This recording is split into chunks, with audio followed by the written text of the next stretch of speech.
Is she really going out with him? Is she really gonna take him home tonight?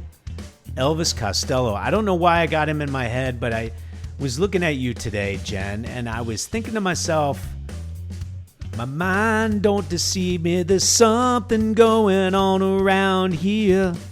Do you remember the song that was in your head last night?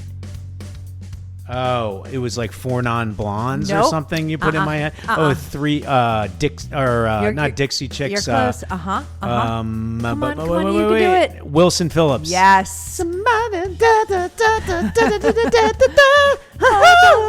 my God. Hold on for one more day. Oh my God. Dude. I don't even. Yes. What was that long? Well, what I will say is, welcome to Plate and Ponder, Empty Nesting with Jen. That's me. And +1, Chris Fenton. Sometimes you're my +1. Oh, I am always. That is your not true. +1. I am your +1 too. Every party we go to, oh, you're Jen Fenton. Oh, who's your +1? Oh, this guy over here. That is so not true. I mean, maybe during my campaigns that was true, but now, no way. Oh my God, your campaigns. What was my favorite thing that I did about your campaigns? Your favorite thing was probably dropping off yard signs with Flynn. Oh my gosh.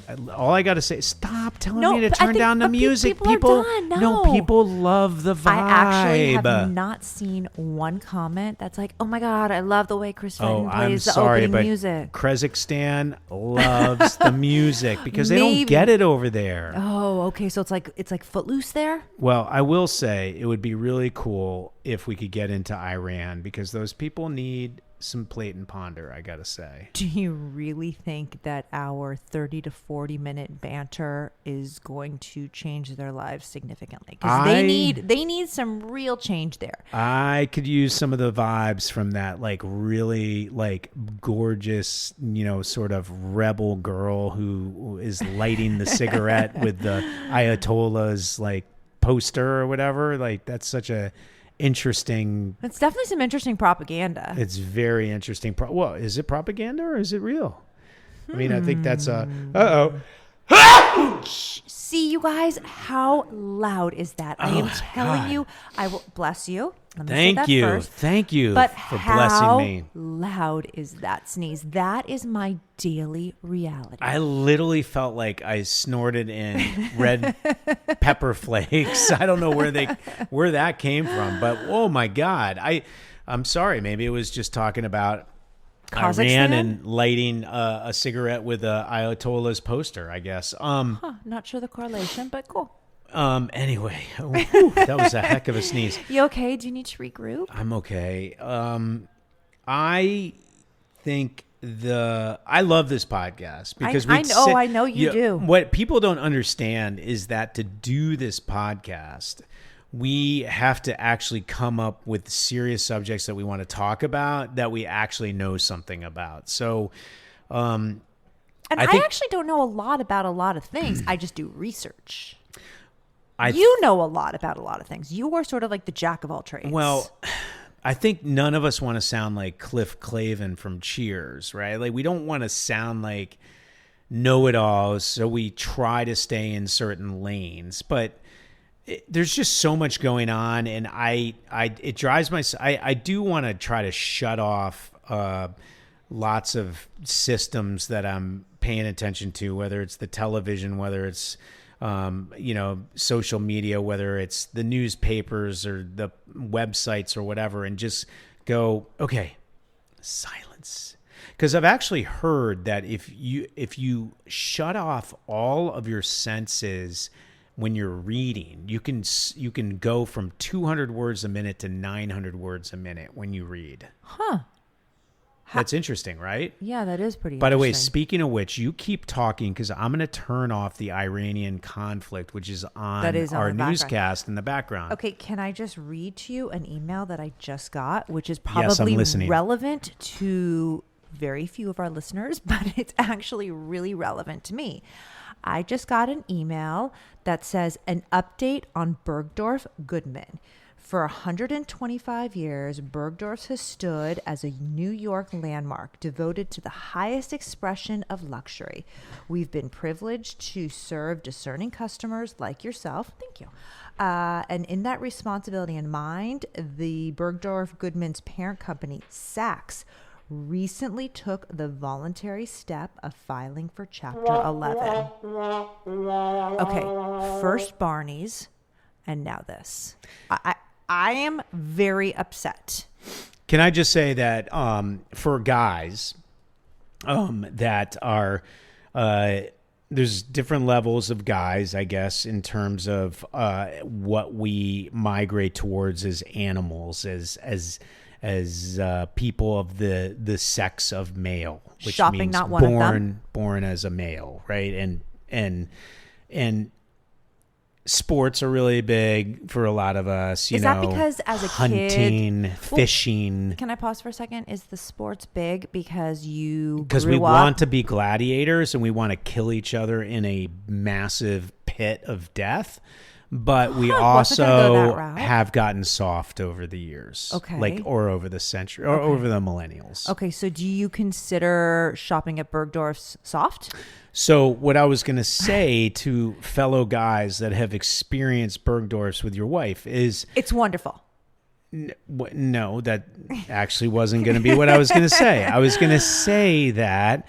I mean, you are, off of 57, is it 57th Street in New York? It's Midtown, like in the... You're across from the park. Yeah, you're by... beautiful. Eloise at the plaza, like all that area there, the horse carriages and the Apple store and Regis and Kelly's, Regis studio. Died. Oh. Kelly's studio. Kelly and Mark Consuelo.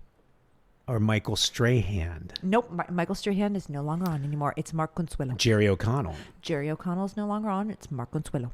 Oh, it's Regis or it was Kathy Lee. Right, Kathy Lee's not on it. It is... No, but wasn't it? We've had this conversation. Didn't Regis's wife do it for a while? What was her name? Oh gosh, this happened. Something Philbin. This happened the last time we talked about Regis. He does come up every once in a while. The point is it's Mark Consuelos and Kelly Ripa. This reminds me of yesterday. I was talking to one of the producers of Kids Say the Darndest Things, which I was the packaging agent on, or one of them. And I did Bill Cosby's deal on that, and it brought back a lot of... I don't know if that's a humble brag, mentioning Bill Cosby. Well, it was before. It was when I was a 25-year-old agent, and Bill Cosby was like one of our biggest money-making clients. You know that he was still raping and drugging people. I had no idea. If I knew he was doing that, I would have looked the other way. I mean, Chris Fenton, I'm kidding. Stop it. Stop it. You are way more of an upstander than that. I am absolutely kidding. Okay, absolutely, good. Swear to God, kidding. But I will say that Bill Cosby probably had a lot of people looking the other way back then, or not a lot. Maybe there were a couple people at William Morris Agency that may have been aware of what was going on, but I was not as a young 25-year-old agent. And I just remember making his deals on Kids Say the Darndest Things. I remember very strange requests from him, not in terms of the stuff that we've learned about more recently, but like, Cuban cigars that had to get flown in through shadow operatives in various areas to, fueling his G5 jet and, different things like that. Was that the first version of Lolita Express? No. I don't know what was going on in those jets. I have no idea. I never went on the jet. I just remember the show being pretty funny, and it was a hit for CBS at the time. Now, can I pull it back to the news flash that I read, Bergdorf Goodman's? Oh, yeah. So what I was going to say, thank you for bringing me back I wanted from that to full tangent. Circle. I sneezed and a piece of my brain, I think, flew out with that. Because you sneeze so violently. Is there any way that you could maybe... People love my sneeze. No, it's actually it's jarring. You Sometimes say it's like it something startles me. Chew. I don't know. It is very, very loud. Okay, so I'll finish Bergdorf's really quick. So you go and it's this massive department store where everything is completely overpriced and you have no idea It's why. not the price. overpriced. It is the same price as Saks. It is the same price as Neiman's. It is the same price as what was Barney's. It's the same price as Bloomingdale's. It's Nordstrom's. It is not overpriced. Now, maybe do they have some merchandise that is higher priced? Well, yes, because the I need a beer for this. I'm sure. Because some of the merchandise, some of the designers that they carry are higher priced, but their price, like their MSRP, is no higher than the MSRP at another department store. You know what's great is I opened that beer and I felt like You were just ignoring me. no, I was thinking about who played Lando Calrissian or whatever in Star Wars. It was a black actor. I don't know. He used to do Colt 45 commercials. I don't know. You're Colt aging. 45. It's got that dynamite taste. You are aging yourself.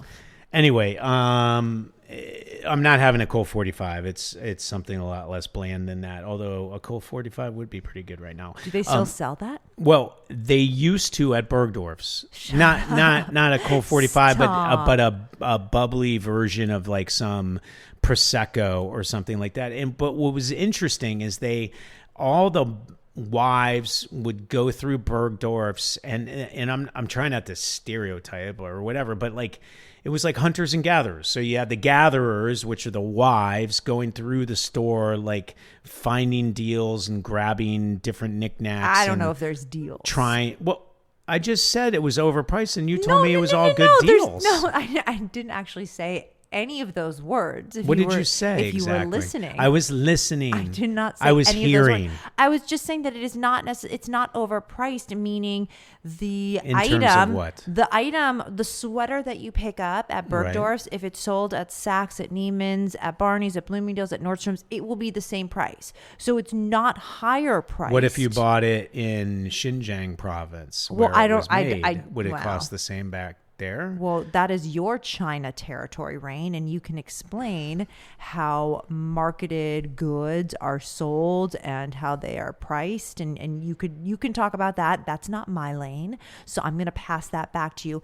I would like to go back to your story. Bergdorf. So yes, okay. So why you're gathering. Are you having such difficulty? So you're gathering. Wait, everybody's gathering. Honey, are you okay? No. Did that sneeze like rattle your brain? First of all, I'm not okay. I haven't been okay in I'm 54. Let's see. I would say 20 years I've been slightly unokay. Well, now this is so depressing. Well, no, but every day I get a little slightly or more unokay. But I will say that our viewers could be concerned.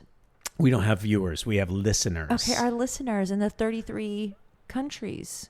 Or maybe it's 35. It's 35 now. Maybe they're concerned.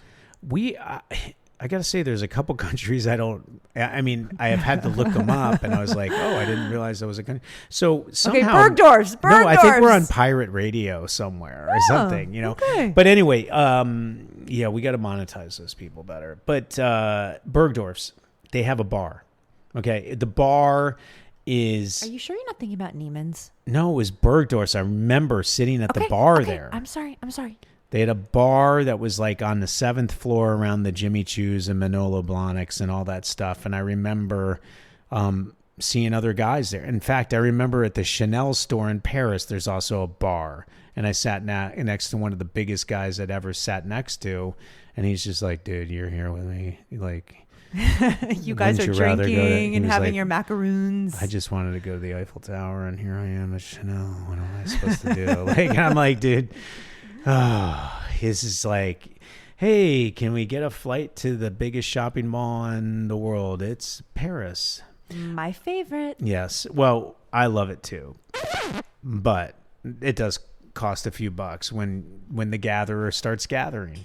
When the gatherer starts gathering. So anyway, the Bergdorf bar is cool, and I remember they didn't charge you anything because they're not. What do you mean they didn't charge you? They charged you for your drink. No, I didn't get charged anything. I don't have any recollection of this. Well, that's because you were too busy gathering, and I was hunting. I was hunting for alcohol. You were drinking. Yes, I was drinking, but I was drinking in order to be more focused in the hunt. So anyway, that was that. And then there was another topic I wanted to bring up in this whole thing, but so we have this serious discussion over, we're supposed to plate and ponder while we podcast, but sometimes we're a little nervous about the serious subjects that we need to take on together, and whether we can tackle them from some sort of authority, or whether we're going to look like, deceitful charlatans while we talk about it, right? So anyway, we talked about it, and I'm still not sure what we're going to talk about as a serious topic, other than it's hard not to talk about, because actually the news tonight was talking about, yes, there was another ICE shooting in Minneapolis, and there's a lot of cries and upsetness, if that's a word, about the lack of training of ICE officers. And when you look at... I'm going to pause you. I don't think it's the lack of training. I think what people are upset about are the measures at which these officers are going about to detain people, whether or not they are legally here or illegally here, the procedures, the policies, the way they are enacting both. I think there are qualms about that. And that was how our conversation tonight at dinner started, because I was curious to know what the starting salary was for somebody who works with ICE. I was curious to know what training they received, what the training entailed. And I asked my assistant, ChatGPT, and we got some information. And what we got is actually kind of interesting, and it sort of proves my point.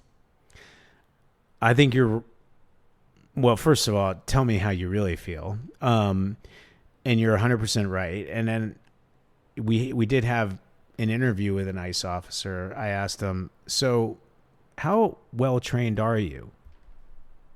I'm pretty well trained. I went to a school for a couple days, and now I'm ICE.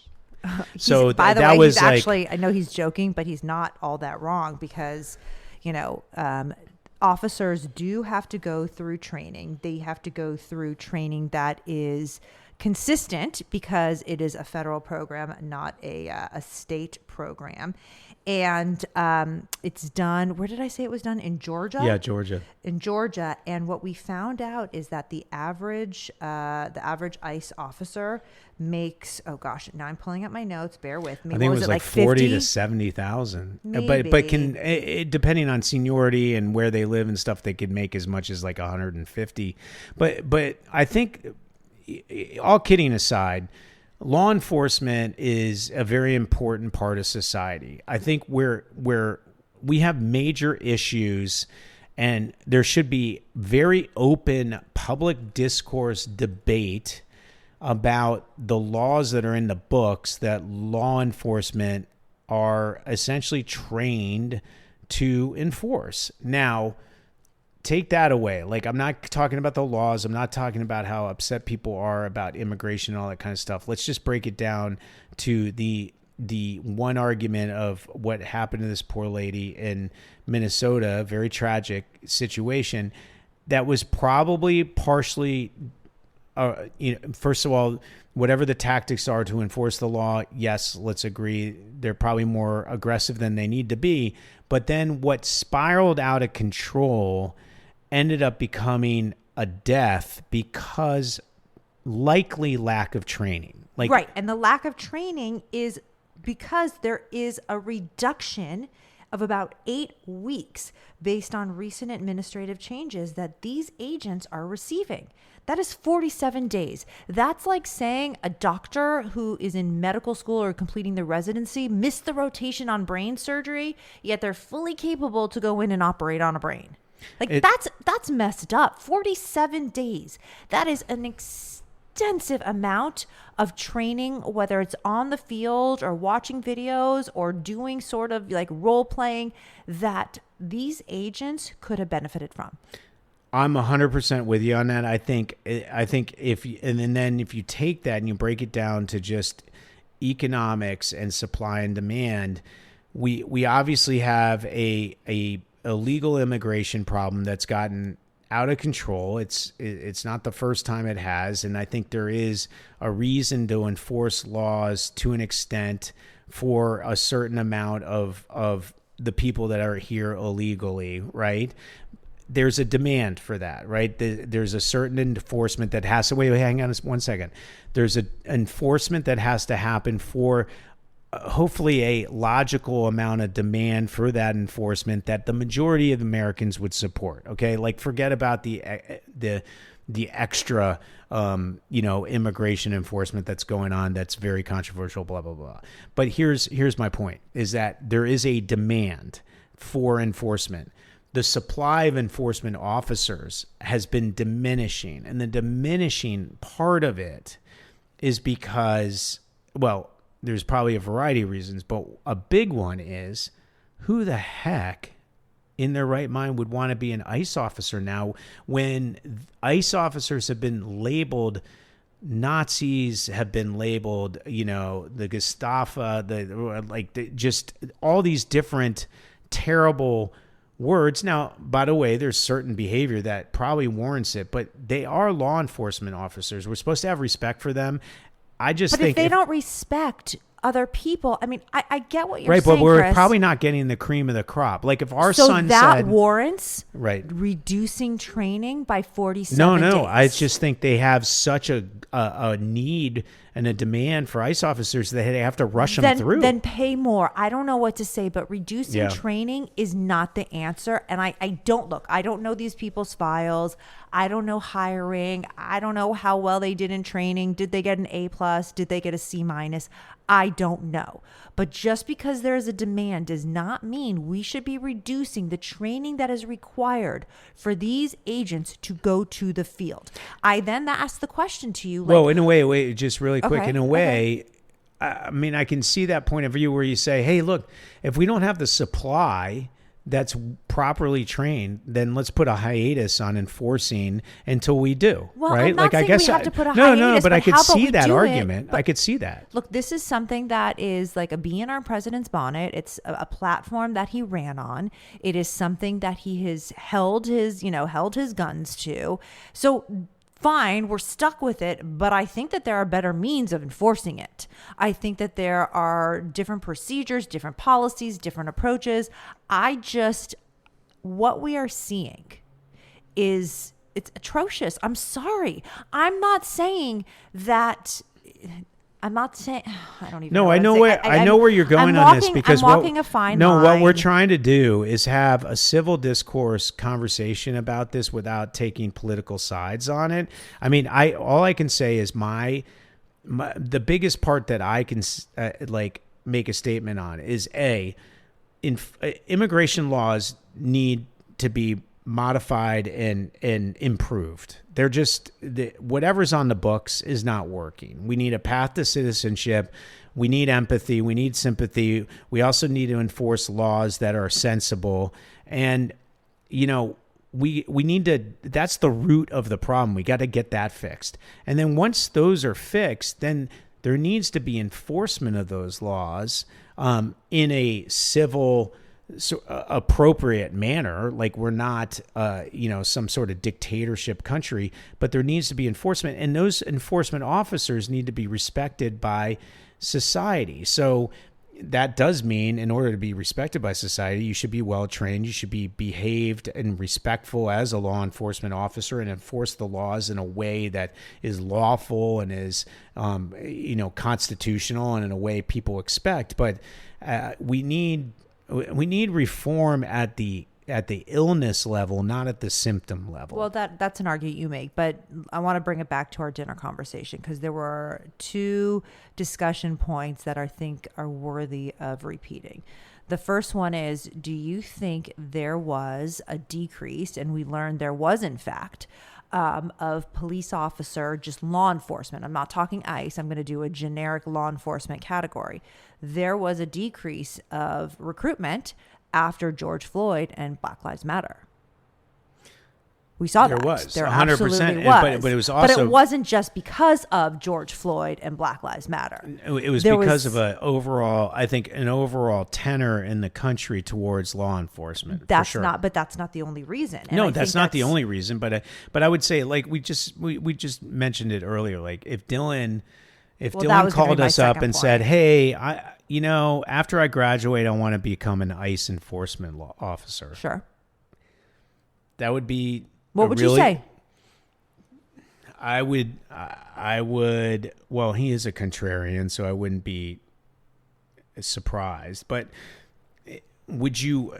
I mean, Is it it's a not- noble profession? It's not like it's not right now. It's not a noble First of all, law profession. enforcement should be a respected profession, but ICE enforcement, an ICE officer is not considered a respected form of law enforcement Because by of what's the way happening. of what's going on right now, and we have to change that We because have to. law enforcement has to be respected. Okay, well then we need to endure proper training Correct. so we're not going out there like the Wild West. And we also need to work on the laws that they're enforcing. So then what's the solution? We keep talking We about the need problems. Congress. We need Congress to get together and come together on immigration reform and a path to citizenship that makes sense. Chris, Congress can't come together to decide Okay, what well ply then- toilet paper they want to use. Then- How on earth are they going to come together to Okay, make so this say we have conversation? laws in the books that a lot of people, like 60% of the people don't like and 40% do. That's what's you- happened in our nation Right. time after time, election after election. We see a pendulum swing. We'll probably see another pendulum swing at the next election. Nothing is getting fixed. We just keep band-aiding it and Yeah. passing the buck. I'm with you 100%. It's but broken. I'm just saying. So why would you want to be a law enforcement officer when you're not even if you're enforcing a law that you think a majority of people don't want you enforcing? Well, I think the people who are ICE agents believe in the laws that they are enforcing, believe in the tactics, believe in, the realities of pulling somebody from a car, grabbing them on their way to school, Well, they should because knocking on I doors. think they swear on a Bible or they take an oath or whatever it is. Well, right? I don't know. Maybe, but for the 47 days of training, that's not included. I don't know. I made a movie called 47 Ronin. Yeah, not the same. I wonder if it has anything to do with the 47 Ronin, the 47 No, days. I don't think so. It was actually a pretty good movie, I gotta say. You digress. I do digress. So that was the question. Like, what if Dylan came home and said he wants to be ICE? What would you say? Well, I would be like a cover band for Ice Baby. Vanilla Ice Baby. Dung, dung, dung, dung, dung, dung. Dung, dung, dung, dung, dung, dung. Why do we always go into songs that are triggered? Oh my, wow, this is very scary music. I don't know. I just tuned into what might be going on in Iran right now. Oh, jeez. Oh boy. Yeah, just when we think there's Peace stuff in the Middle only East. we have to deal with here domestically, there's stuff overseas. And one interesting note, because I do like to bring up China for a moment on every episode, is that there was a clearing of the airspace above Iran, I believe, for at least 4 or 5 hours this evening. And during that time, a handful of Chinese military or commercial planes did enter airspace over Iran and landed and took off, according to various radar trackers. So I am curious how accurate that is and what exactly went down. And I guess we'll know maybe tomorrow or something. I would say tangentially, do we know why the Doomsday plane was at LAX a couple nights ago? The Doomsday plane, if anybody follows that is the nuclear war capable 747 Air Force One that can fly for, what did we learn, up to a week. Up to a week without refueling. Well, it refuels in the air. How does it do that? That's like so Meet the Jetsons. Well, Meet because George Jetson? those refueling tankers go up in front of it, and then they put the hose behind them, and then the plane goes up and It connects. uses its opposable thumbs and it No, takes it's actually there's. Can I see video on this? I will show you video Okay. after we're done here, but yeah, no, that's not a. In fact, stealth fighters refuel in the air too, like when they fly, say from Saint I think Missouri all the way over to bomb, say, Syria and then go back. How come that wasn't in Top Gun? Well, Top Gun was over a crazy Asian country that was very similar to China, except they had snow-capped mountains like right next to the ocean. It was very strange. But we weren't allowed to call it China because none of the filmmakers or anybody involved with that movie wanted to get banned from China ever again. So it was just some mysterious Asian country that we went after. Do you know how many doomsday planes there are? I thought there was only one. But what's interesting is that it can survive a nuclear... Four. Not 444. There's four? There are four. The Air Force has a fleet of 4 E-4B Night Watch, quote unquote, doomsday planes. Does it say how much they cost to make? They must be like $10 billion. Wow. They apparently can survive an EMP. What is that? Shockwave, like which would take out cities or whatever. It's wow. What? That current U.S. doomsday plane, the E-4B Night Watch, costs about, thank you, $223 million per unit, and that's based on 1998 fiscal dollar. So it's more than that now. Well, way more than that, because the plane itself has got to be just the shell and the engines is probably that, and then all the retrofitting and everything must be well over $1 billion, I would think.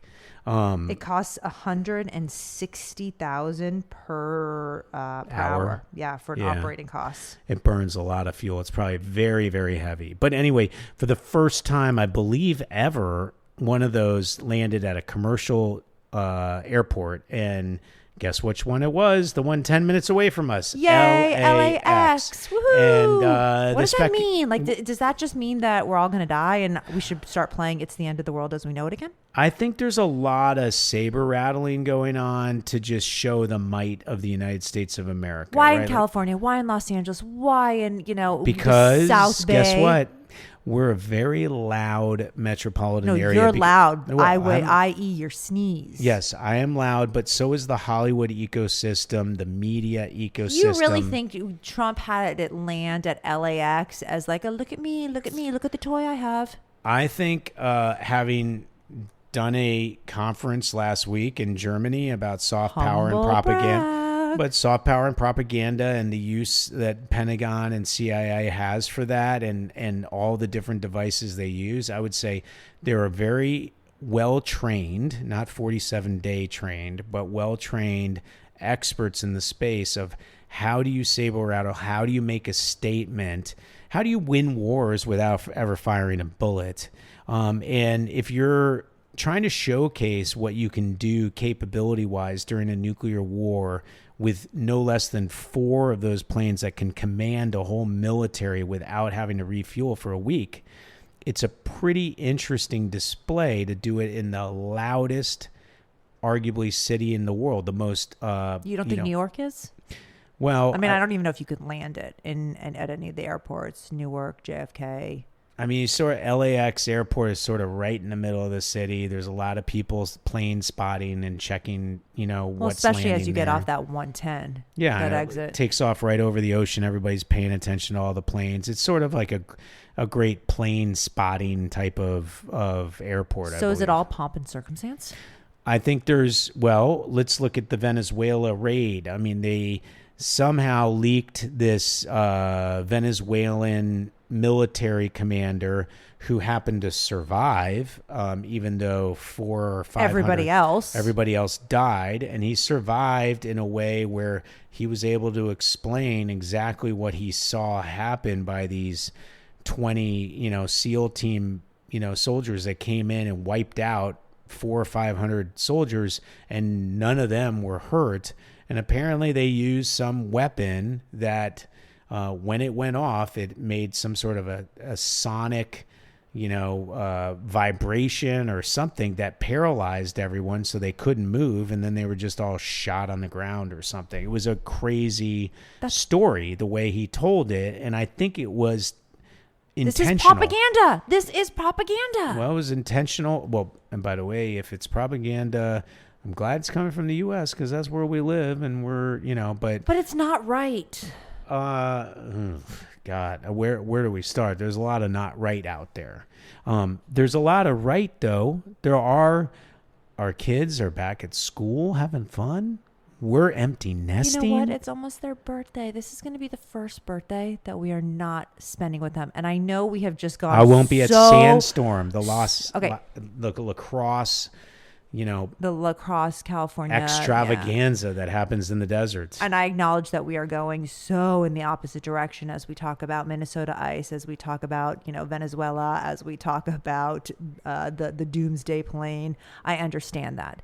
But it is our kid's birthday coming up.